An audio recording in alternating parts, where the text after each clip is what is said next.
والابکار بے کافرے، سورج کے طلوع سے لے کر خوب روشنی سورج کی ہو جانے تک، دھوپ پھیل جانے تک کا وقت جو ہے وہ صبح کا وقت ہے، ٹھیک ہے نا، اولین صبح کا وقت بکر۔ والابکار، اور صبح کے وقت، تو کون سے دو وقت خصوصیت سے بیان کیے؟ مغرب سے عشاء کا، اور آغاز فجر سے، جو فجر کی نماز کا آغاز ہوتا ہے اس سے دن چڑھنے تک، دھوپ نکلنے تک، خصوصیت سے دو اوقات بیان کیے، ٹھیک ہے، کہ ان اوقات میں خصوصیت سے اپنے رب کو یاد کرنا۔ اب دیکھیں نصیحت کیا آ رہی ہے، کیا آپ کی دعا قبول کر لی گئی جس کے لیے آپ کئی سالوں سے دعائیں کر رہے تھے؟ تو اب یہ نہ ہو کہ آپ غافل ہو جائیں۔ ہمارا طریقہ تو یہی ہوتا ہے نا، ہم خوب دعائیں مانگتے ہیں، اللہ جی بچہ ہو جائے، بچہ ہو جائے، بچہ ہو جائے، پھر اللہ فضل فرماتے ہیں بیٹا یا بیٹی عطا کرتے ہیں، پھر ہم ان کی تربیت میں اللہ کو بھول جاتے ہیں، ہے نا، ہم ان کی محبت میں اتنے اندھے ہو جاتے ہیں کہ ہم بچوں کی خواہشات پوری کرنے کے لیے اللہ کے احکامات کو بھلا دیتے ہیں، اور جب کبھی کوئی یاد دلائے کہ بھئی یہ بات غلط ہے، کوئی بھی بات ہو سکتی ہے، کوئی اسپیسیفک بات نہیں، کوئی بھی چیز ہو سکتی ہے، تو فرض کریں برتھ ڈے ہی ہو رہی ہے اور آپ کہتے ہیں کہ بھئی یہ غیر اسلامی شعار ہے، آپ کیوں اس طرح کر رہے ہیں؟ تو کیا جواب ملتا ہے؟ بچوں کی چھوٹی چھوٹی خوشیاں، آپ لوگوں کو تو ہر بات پہ اعتراض ہے نا، مہندیاں کیوں کہہ رہے ہیں؟ اور جی بچیاں دی خوشی ہے نا، ہاں یہ بچی جو آپ کی بے پردہ گھومتی ہے، کیوں نہیں کہتے اس کو سر کور کرو؟ کی ہو گیا جی بچیاں دی خوشی ہے، ہوئی تھی عمر خان کھیڈن دی، وہ دن بھول جاتے ہیں جب رو رو کر اللہ سے اولادیں مانگتے ہیں، اس وقت استغفاریں پڑھتے ہیں، صدقے کرتے ہیں، نفل پڑھتے ہیں، اس سے جو ہے وظیفہ پوچھ، اس سے وظیفہ پوچھ، ایسا ہی ہوتا ہے نا، پھر جب اولاد مل جاتی ہے تو اللہ کو بھول جاتا ہے۔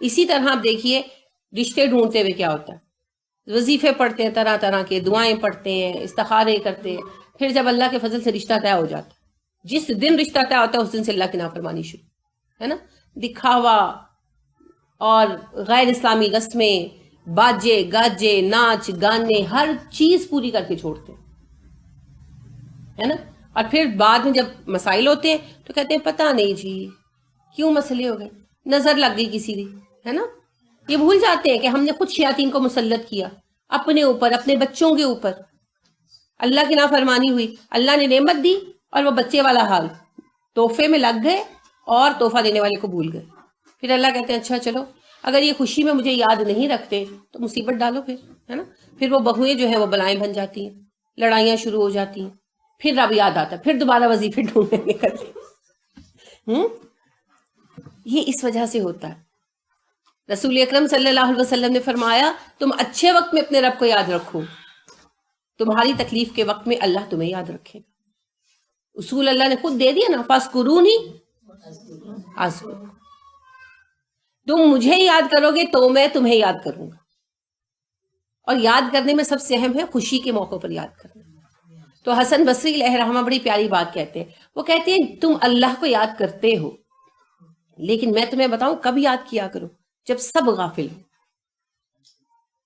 کیونکہ اس وقت اللہ دیکھ رہے ہوتے ہیں کہ اچھا یہ 10-12 لوگ بیٹھے ہیں، کوئی محفل ہے، کوئی آپ کی تقریب ہے، یہ 10-12 لوگ بیٹھے ہیں، یہ سارے کے سارے اس وقت ان میں سے کسی کا خیال بھی میری طرف نہیں ہے نا، تو اس وقت جو ایک پھر اللہ کو یاد کرتا ہے، پھر اللہ کہتے ہیں ہاں دیکھو اس نے اس وقت مجھے یاد رکھا، تو کہتے ہیں اس وقت جب سب دنیا میں مشغول ہوں، اسی لیے تو تہجد کتنی اہمیت ہے کہ سب آرام کر رہے ہیں، ایک اٹھ کے پڑھ رہے، وہی اٹھے گا جسے لگن لگی ہوگی، ہے نا، جیسے آپ دیکھیں کہ بچہ روتا ہے نا تو ماں ہی اٹھ کر دیکھتی ہے، اس کی محبت ہوتی ہے نا، باقی بلکہ تھوڑا تنگ پڑنے لگ جاتے ہیں، سم ٹائم تو ابا بھی تنگ پڑ جاتے ہیں، وہ بھی کہتے ہیں کہ باہر لے جاؤ، ہے نا، اور چھوٹے بہن بھائی جو بچے سے بڑے ہوں وہ تو فوراً ہی، ہے نا، یہ کیا امی یہ رو رہا ہے امی، ہے نا، ماں کہتی ہے اچھا چلو تم لوگ سو، میں سے باہر لے جاتی ہوں، ٹھنڈ ہو گرمی ہو وہ ماں اس کو لے کر آ جاتی ہے۔ کیوں ہوتا ہے ایسا؟ وہ ماں کی محبت ہے نا، اور وہ محبت بہت ڈیپ ہے، گہری ہے، اس کی جڑیں بہت نیچے ہیں، اس کو کوئی غصہ نہیں آتا بچے پہ۔ اسی طرح اگر کوئی بچہ بیمار ہو تو کیا ہوتا ہے، وہ ماں بچہ علیحدہ کمرے میں سوتے ہیں، ہے نا، اچھا ماں کو نیند نہیں آئی، اس نے بھی تو سارا دن کام کیا، ساروں کے کام کرنے کے ساتھ ساتھ اس نے اس بچے کی نرسنگ بھی کی ہے، لیکن پھر بھی وہ اس کے ساتھ، اور وہ ہنسی خوشی سوتی ہے۔ اچھا کوئی اور کہہ دے، جیسے پپھو کہہ دے، دادی کہہ دے، یا باپ اچھا ہو، نرم مزاج ہو، تو وہ کہہ دے کہ چلو میں سو جاتا ہوں، تو ماں کو تسلی ہوتی تھی، ماں کہتی نہیں نہیں میں خود ہی سوؤں گی۔ ہوتا ہے ایسا، یہ محبت ہے، یہ جگاتی ہے، محبت بندے سے کام کراتی ہے. تو اگر اللہ سے محبت سچی ہے تو پھر نہ گرمی کا احساس ہونا نہ سردی کا احساس ہونا ہے نا, اس سے پھر کام شروع کر لینا.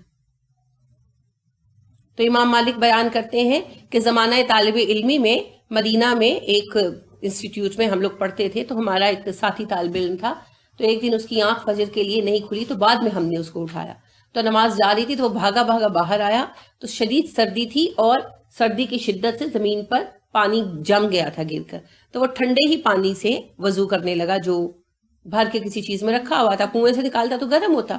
تو ایک بندے نے, کام والے نے دیکھا, تو اس نے کہا لڑکے کیا کر رہے ہو, کنویں سے تازہ پانی نکال کے وضو کرو, بیمار پڑ جاؤ گے. تو وہ کہنے لگا کہ میری نماز جا رہی ہے اور تمہیں میری بیماری کی پڑی ہے. دیکھیں کتنا فرق ہے نا, کتنی واضح سوچ ہے کہ نماز نہیں جانی چاہیے. اس کو کوئی فکر نہیں کہ یعنی اتنی ٹھنڈ ہے. آپ خود سوچیں کہ زمین پر گر کر پانی اگر جم رہا ہے تو ٹھنڈ کا کیا لیول ہوگا نا, اور وہ برتن میں پڑا ہوا پانی کتنا ٹھنڈا ہو گیا ہوگا. تو وہ اس فروزن آلموسٹ پانی سے جو ہے وہ کر رہا ہے وضو, چلڈ پانی سے, اور اس کو فکر نہیں ہے. یہ چیزیں جو ہے نا یہ محبت سے پیدا ہوتی ہیں. تو لہٰذا اللہ رب کریم کہتے ہیں اب میں نے آپ کی دعا قبول کر لی, ساتھ ہی نصیحت کی جا رہی ہے غافل مت ہو جانا. کثرت کے ساتھ دیکھیں آیا کثیرہ, کثرت سے ذکر کرنا رب کا صبح و شام, ٹھیک ہے, تاکہ اپنے آپ کو وعدے کا اہل بھی ثابت کرو. اور اس جب قالتی کہا الملائکۃ فرشتوں نے, یہ قالتی کیوں آیا؟ لام کے ساتھ ملانے کے لیے. اصل میں یہ قالت ہی ہے, تھرڈ پرسن سنگولر ہے, مونس ہے. کس کے لیے آیا؟ ملائکہ کے لیے, کیونکہ ملائکہ جو ہیں ان میں جنس نہیں ہے نا, تو پھر ایسی چیزوں پر جن کی کوئی جنس نہ ہو عام طور پر مونس صیغہ استعمال ہوتا ہے. تو جمع مونس آیا, جمع کے لیے واحد مونس آیا. یا مریم, اے مریم, ان بے شک اللہ نے استفا کی تجھے چن لیا. یہ آپ پڑھ چکے ہیں پہلے بھی, ابھی پڑھا آپ نے, ان اللہ اصطفى آدم, پڑھا نا کل پرسوں. تو استفا کی تجھے چن لیا, کاف کے نیچے زیر کس بات کی علامت ہے؟ مؤنث صیغے کی. وطہرا کی, اور پاک کر دیا تجھے. واصطفا کی, اور چنا تجھے, علی اوپر, نسائی عورتوں کے, العالمین تمام جہان کی, اور تجھے تمام جہان کی عورتوں میں سے منتخب کر لیا. ٹھیک ہے, کہ جو چند سلیکٹڈ عورتیں ہیں نا جن کو پوری دنیا کی عورتوں پر فضیلت دی گئی, جن میں ہماری اماں خدیجہ بھی شامل ہیں, اور حضرت عائشہ صدیقہ رضی اللہ تعالیٰ عنہ, حضرت فاطمہ رضی اللہ تعالیٰ عنہ, حضرت زینب رضی اللہ تعالیٰ عنہ. ویسے تو آپ کی باقی بیٹیاں بھی, مگر ان دو کا نام آپ نے خصوصیت سے لیا, اور آسیہ بالکل, اور حضرت مریم. یہ وہ ہے کہ جنہیں خاص طور پر سلیکٹ کیا گیا. ٹھیک ہے, اس میں کافی بحث ہوتی ہے کہ سب سے بڑا رتبہ کس کا ہے, تو یہ بیکار بحث ہے. جیسے رسول اکرم صلی اللہ علیہ وسلم نے منع فرمایا تھا کہ انبیاء کے مابین درجے کی بحث مت کیا کرو, تو اسی طرح یہ بھی ایک بیکار بات ہے. سب کا اپنا اپنا مقام ہے اللہ کے نزدیک. ہاں, دنیا کی تمام عورتوں پر ان کو فضیلت دی گئی. ٹھیک ہے, تو یہ جو ہے نا فارغ اوقات کی بحثیں ہیں, جن کو کوئی کام نہ ہو نا وہ یہ بحث کرنے بیٹھ جاتے ہیں کہ اچھا سب سے زیادہ حضرت حتیجہ کا درجہ ہے یا حضرت فاطمہ کا ہے. اب وہ کہتے اپنی اپنی باتیں بنائی ہوئی ہیں نا. اب جیسے عبداللہ بن عباس کہتے ہیں کہ میں رسول اکرم صلی اللہ علیہ وسلم کی بیٹی پر کسی کو فضیلت نہیں دے سکتا. درست ہو گیا, لیکن اب جو ہے ایک اور صاحب کو کہتے ہیں کہ ختیجہ تو فاطمہ کی ماں تھی, تو بیٹی ماں سے افضل کیسے ہو سکتی ہے؟ یہ پتہ ہے کیا ہے؟ یہ ہے کلامی بحثیں جن کا کوئی مقصد نہیں, الجھنیں پیدا کرنا اور وقت ضائع کرنا. کس کا مرتبہ کتنا ہے یہ فیصلے کرنا اللہ کا کام ہے. ٹھیک ہے, بات یہ ہے کہ دنیا میں جتنی بھی عورتیں ہیں اور ان میں کتنی بھی کوئی نیک ہو جائیں, وہ ان خواتین سے آگے نہیں بڑھ سکتی. ٹھیک ہے, تو لہٰذا یہ وہ سلیکٹڈ خواتین ہیں جن کا اللہ نے بہت مقام بیان کیا, ان میں سے ایک مریم ہے. ٹھیک,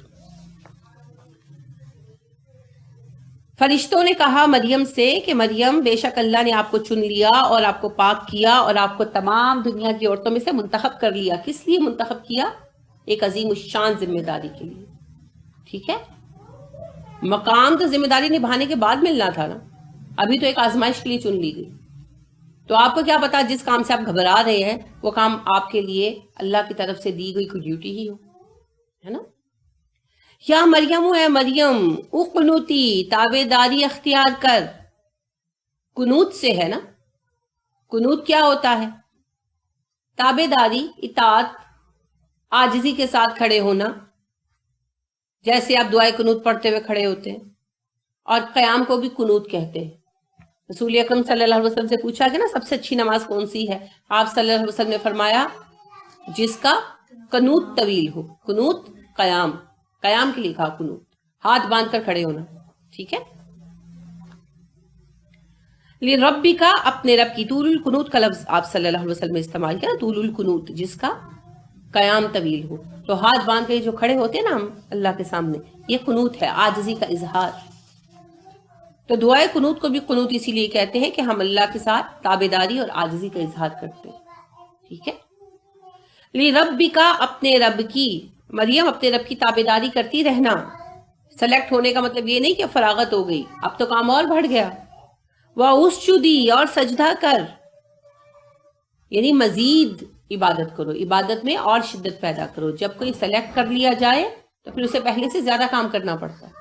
آپ کو پتہ ہے نا، اگر ایک بندہ کسی امتحان میں شریک ہوتا ہے، فرسٹ ایئر، آپ عام امتحان ہی لے لیں، اسٹوڈنٹس جو ہیں فرسٹ ایئر پاس کرنے کے بعد فراغت ہو جاتی ہے، نہیں، سیکنڈ ایئر کے لیے زیادہ محنت کرنی پڑتی ہے، کیونکہ سیکنڈ ایئر کا امتحان فرسٹ ایئر کی نسبت مشکل ہوتا ہے، اور گریجویشن ایف اے کی نسبت ویسے ہی مشکل ہوتی ہے، اس کا ہر اگلا سیمسٹر پچھلے سے مشکل ہوتا ہے، ایسے ہی ہے نا۔ تو جتنا آپ آگے بڑھتے ہیں آپ کو مزید محنت کرنی پڑتی ہے، کہیں بھی آگے بڑھنے کا مطلب بیٹھ جانا نہیں، ٹھیک ہے؟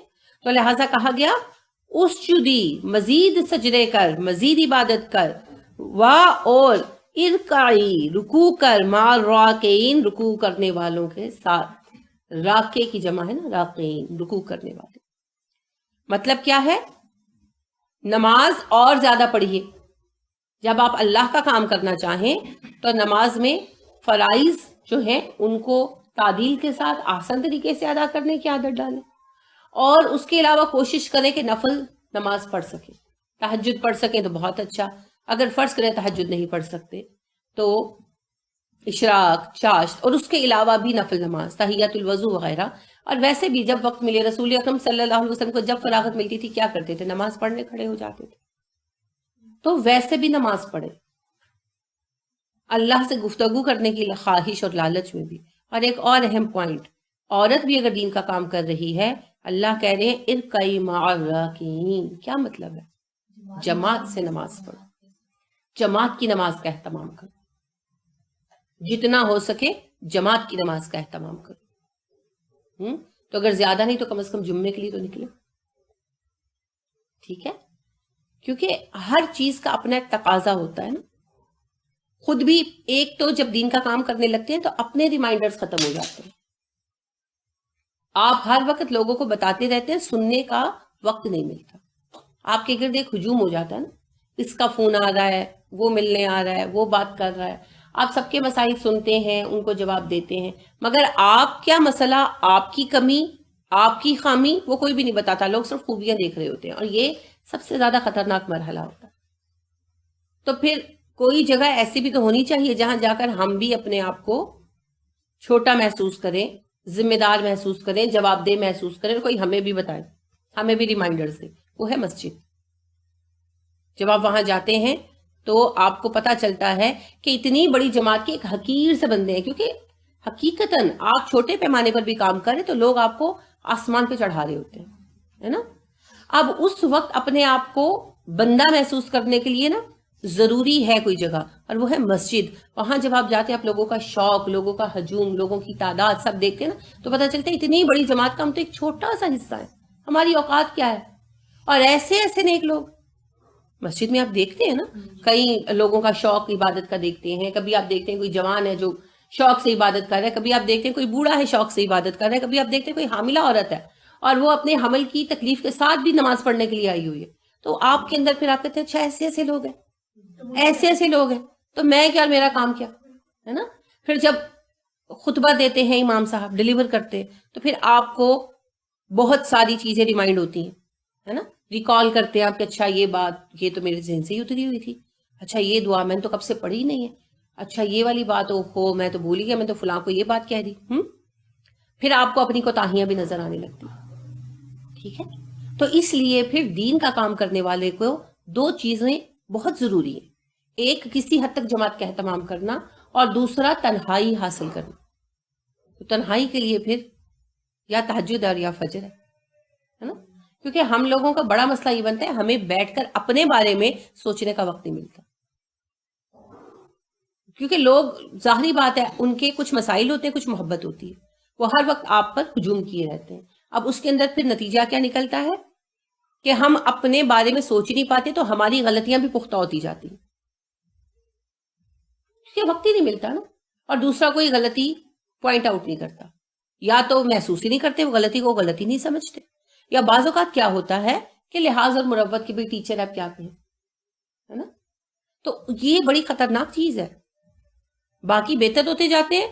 جیسے ہوتا ہے نا کہ ایک پرائمری کا استاد نا بچوں کو پڑھاتا ہے، وہ کوئی ڈاکٹر بن جاتا ہے، کوئی انجینئر بن جاتا ہے، وہ ہمیشہ پرائمری کا استاد رہتا ہے نا. تو وہ ہمارے ساتھ وہ نہیں ہونا چاہیے. ہمیں تو دین میں ساتھ ساتھ خود بھی ارتقا کرنا ہے نا، ارتقا پذیر ہونا ہے، منزلیں طے کرنی ہیں. ہمیں تو پرائمری کے سیٹ پر نہیں بیٹھے رہنا. تو پھر اس کے لیے ہمیں کیا کرنا ہے؟ کم از کم جمعہ کی نماز میں جماعت میں شریک ہو. ٹھیک ہے، اور سنیں، خطبہ سنیں، بات سنیں، لوگوں کو دیکھیں، لوگوں سے ملیں، ان کے کام دیکھیں، دوسروں کے کام پر نظر ڈالتے رہیں، چیک کرتے رہیں. اور جب کبھی ممکن ہو فراغت ملے تو دوسروں علماء کے بیانات سنیں، تاکہ ہمیں بھی پتہ چلے ہماری غلطی کہاں ہے. جو آپ کے بہت سنسیئر قریبی ہیں ان سے اپنے بارے میں اوپینین بھی لیتے رہیں، خوشامدیوں سے نہیں. ایک تو خوشامدی گروہ ہوتا ہے، اچھا ایک خوشامدی بھی نہیں ہوتا، مروت والے لوگ ہوتے ہیں یا اسٹوڈنٹس ہوتے ہیں. ٹھیک ہے، ایسے لوگ جو واقعی آپ کو سچی رائے دینے والے ہوں تو ان سے اپنے بارے میں رائے بھی لیں، اور خود اپنے لیے چارٹس وغیرہ بھی بنائیں. یہ تو ساری احتیاطی تدابیر ہیں. اللہ نے سب سے زیادہ پریکٹیکل چیز بتا دی کہ آپ پر بہت بڑا کام آنا ہے، بہت بڑی ذمہ داری آنی ہے.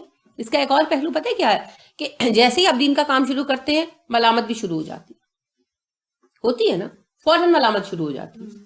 اب اس میں کیا ہوتا ہے، دل گھبراتا ہے انسان کا. تو پھر جب آپ جماعت میں جا کر نماز پڑھتے ہیں نا تو آپ دیکھتے ہیں اچھا میں اکیلا تو نہیں ہوں، یہ اتنے سارے میرے ساتھ ہیں ہے نا. جیسے آپ کے خاندان والے فوراً کہنا شروع کر دیتے تو وہاں بھی ہو گئی. اب دل کہتے ہیں اللہ جی یہ کیا ہو گیا ہے نا. تو پھر جب آپ جا کر نماز پڑھتے ہیں مسجد میں تو آپ دیکھتے ہیں کہ اتنے سارے جو ہیں یہ کیا سارے وہاں بھی کھڑے ہیں. اچھا چلو یہ سارے ہی اگر رفع الیدین کریں، میں ایک چھوٹی سی بات کر رہی ہوں، رفع الیدین چھوٹی سی چیز ہے جس سے نہ کوئی کرنے سے یعنی کرنے یا نہ کرنے سے نماز باطل نہیں ہوتی. بہرحال اس کے باوجود اتنے چھوٹے مسئلے پر کتنی شدت کی جاتی ہے نا. تو پھر انسان کا حوصلہ آتا ہے اچھا یہ اتنے سارے لوگ کر رہے ہیں ہے نا، تو میں انہی لوگوں کے ساتھ ہوں، کوئی بات. تو اس سے پھر تقویت آتی ہے، حوصلہ آتا ہے، میں اکیلا نہیں ہوں، میرے گروہ کے اور لوگ بھی. ان دونوں مقاصد کے لیے کہا گیا، ایک تزکیہ نفس کے لیے اور دوسرا ہمت اور قوت کے حصول کے لیے. کیا کیا جائے؟ جماعت قائم کی جائے. تو عورتیں بھی اگر دین کا کام کریں تو جہاں تک ممکن ہو جماعت میں نماز پڑھیں. اچھا گھروں میں جہاں گھروں میں زیادہ خواتین ہیں، 5 6 خواتین ہیں، تو گھر میں بھی تو جماعت سے نماز پڑھ سکتے ہے نا. عورتوں کی جماعت کرا سکتی ہے نا. تو گھروں میں عام طور پر 1 1 2 2 بچیاں حافظہ بھی ہوتی ہے نا. تو پھر وہ گھر میں بھی جماعت سے نماز پڑھ سکتی. ایک تو نماز کا اہتمام ہوگا، بچوں کو عادت پڑے گی جماعت کی، اور دوسرا کیا ہوگا، دلوں میں انضباط آئے گا اور آپس میں بھی محبت ہوگی. جو گھروں میں بڑی نفرت ہے نا یہ بھی دور ہوں گی. تو جو بڑے گھرانے ہیں، اب جیسے تو میرے گھر میں ہم تو لوگ ہی 2 ہیں، ویسے تو 2 لوگوں کی بھی جماعت ہو سکتی ہے، لیکن چھوٹے بچوں کی وجہ سے ایک نماز پڑھتا ہے اور ایک ڈیوٹی دیتا ہے. لیکن جہاں بڑے گھر ہیں، 4 4 5 5 بہویں ہیں، بیٹیاں ہیں، تو وہ لوگ پھر کم از کم جماعت گھر میں بھی کر سکتے ہیں اگر مسجد میں نہیں بھی جاتے تو. ٹھیک ہے، ذالکہ یہ من انباء الغیبی خبریں ہیں غیب کی. انباء نبا کی جمع ہے، غیبی غیب کی. نوحی ہی ہم وحی کر رہے ہیں اس کو الیکا تیری طرف. یہ سب غیب کی خبریں ہیں جنہیں ہم آپ کی طرف وحی کر رہے ہیں. اچھا اب آگے پڑھنے سے پہلے ہم اس واقعے کو ڈیٹیل میں دیکھتے ہیں. آپ دیکھیے کہ حضرت زکریا علیہ السلام نے جب یہ دعا مانگی تو اللہ رب کریم نے ان کی طرف فرشتے پیغام رساں بنا کر بھیجے، انہوں نے آ کر پیغام دیا اور حضرت مریم کو بھی پیغام دیا گیا. عین ممکن ہے کہ واقعہ ایک ہی وقت میں پیش آیا ہو. اس کے بارے میں بہرحال ہمیں کوئی تفصیل نہیں ملتی کہ آیا یہ واقعہ ایک ہی وقت میں پیش آیا یا دو علیحدہ اوقات میں. اس کے بارے میں اپنی اپنی رائے ہے. حضرت مریم جو تھیں، سورہ مریم کی تفصیل سے ہمیں یہ پتہ چلتا ہے کہ حضرت مریم جو ہیں وہ اعتکاف کی نیت سے ایک علیحدہ جگہ پر معتکف تھیں، یعنی بیت المقدس ہی میں کسی علیحدہ کمرے میں معتکف تھیں، عبادت کر رہی تھیں. تو انہوں نے دیکھا کہ کمرے میں ایک بندہ موجود ہے تو گھبرا گئی اور اس نے کہا کہ میں اللہ کا پیغام رساں ہوں اور فرشتہ ہوں، اور میں تمہارے لیے اللہ کی طرف سے یہ خوشخبری لے کر آیا ہوں کہ اللہ رب کریم نے تمہیں چن لیا ہے اور تمہیں منتخب کیا ہے. ٹھیک ہے، یہ دونوں کو خوشخبری ملی اور اس خوشخبری کی تفصیل جو ہے وہ آگے چل کر آئے گی ابھی کچھ آیتوں کے بعد. اب اس میں آپ دیکھیے کہ دونوں کو ہی خوشخبری ملی اور دونوں کو ہی کیا کہا گیا؟ عبادت میں مزید شدت پیدا کرو. یہی ہم رسول اکرم صلی اللہ علیہ وسلم کا دستور دیکھتے ہیں. رسول اکرم صلی اللہ علیہ وسلم جو تھے، آپ کو پتہ ہے اتنی طویل نماز پڑھتے تھے کہ پیروں پر سویلنگ آ جاتی تھی. تو اب عائشہ صدیقہ رضی اللہ تعالیٰ عنہ نے کہا کہ آپ تو بخشے ہوئے ہیں، آپ اتنی مشقت کیوں کرتے ہیں؟ آپ نے کہا عائشہ کیا میں اللہ کا شکر گزار بندہ نہ بنوں؟ تو شکر گزاری کیا ہے؟ جس چیز کی وجہ سے پسند کیا گیا اس میں اضافہ کر دینا، نہ کہ اسے چھوڑ دینا. یہ ویسے بھی زندگی کا اصول ہے نا. فرض کریں کہ آپ میتھس میں بہت اچھے ہیں، آپ ایک ٹیچر ہیں، میتھس میں بہت اچھے ہیں، تو آپ کا میتھس اچھا دیکھ کر آپ کو 8th اسٹینڈرڈ کے ٹیچر کی بجائے میٹرک کا بنا دیا گیا. آپ کی سیلری بھی بڑھ گئی، گریڈ بھی بڑھ گیا. تو آپ کیا کریں گے؟ آپ میتھ کو اور بہتر کریں گے نا، کہ آپ کو فرسٹ ایئر اور سیکنڈ ایئر کا FSC کا میتھ مل جائے. ایسے ہی ہوتا ہے نا. تو یہی اصول دین میں بھی ہے. اللہ نے منتخب کیا، اب اور محنت کرو تاکہ اور بڑا درجہ ملے. اور درجے کا مطلب کیا ہوتا ہے؟ بٹھا دینا، رسپانسبلٹی. اگر آپ KG کو پڑھاتے ہیں تو آپ کی ذمہ داری کم ہے، قدرتی بات ہے نا. اور اگر آپ 8th کو پڑھاتے ہیں تو ذمہ داری 8 گنا زیادہ. اور اگر آپ میٹرک کو پڑھاتے ہیں تو پھر تو مصیبت پڑی ہوتی ہے. مصیبت پڑی ہوتی ہے نا. میٹرک کے جب پیپرز ہوتے ہیں تو سب سے زیادہ پریشانی کن کو ہوتی ہے؟ کون سے ٹیچرز کو؟ میتھ اور انگلش اور سائنس کے، ہے نا. وہ سب سے زیادہ سکون میں جو سوشل سٹڈیز وغیرہ کے ہوتے ہیں ان کو پرواہ نہیں ہوتی. سب سے زیادہ پریشان میتھس والے ہوتے ہیں، اس کے بعد فزکس والے ہوتے ہیں، ہے نا. میتھ والوں کو سخت پریشانی ہوتی ہے. وہ بچوں کو بریک ٹائم میں بھی بٹھا کر کرواتے ہیں، بلکہ اسکول والوں سے کہہ کر ایک آدھ پیریڈ ایکسٹرا کرا لیتے ہیں. وہ گھر والوں کو کہہ دیتے ہیں جی آپ کے بچوں کو 1 گھنٹے کا ایکسٹرا پیریڈ دیا جائے گا میتھ کا، ہے نا. کیوں ہوتا ہے؟ ذمہ داری ہے، سبجیکٹ کی مشکل ہے ان کا. تو ایک تو یہ نا کہ بیٹھ کر ہم صرف اپنے آپ کو بہتر کر لیں. تو پڑھانا، لوگوں کو دین کی طرف لے کر چلنا، یہ ایسے ہی ہے جیسے کسی کو میتھ سکھانا. تو پھر ایکسٹرا آرڈنری کام تو کرنا پڑے گا، کیونکہ آپ کہہ رہے ہیں کہ ہمیں میتھس آتا ہے، تو پھر آپ کی ذمہ داری ہے بچوں کو پاس کراؤ، ہے نا. پھر کام تو کرنا پڑے گا. پھر کہنا کہ مجھے میتھس آتا ہے اور پھر بعد میں کہنا جی میں کی کرا، یہ تو بات نہیں ہے. ایسے تو گیم نہیں چلے گی نا. آپ کو کھیلنا پڑے گا. اسی طرح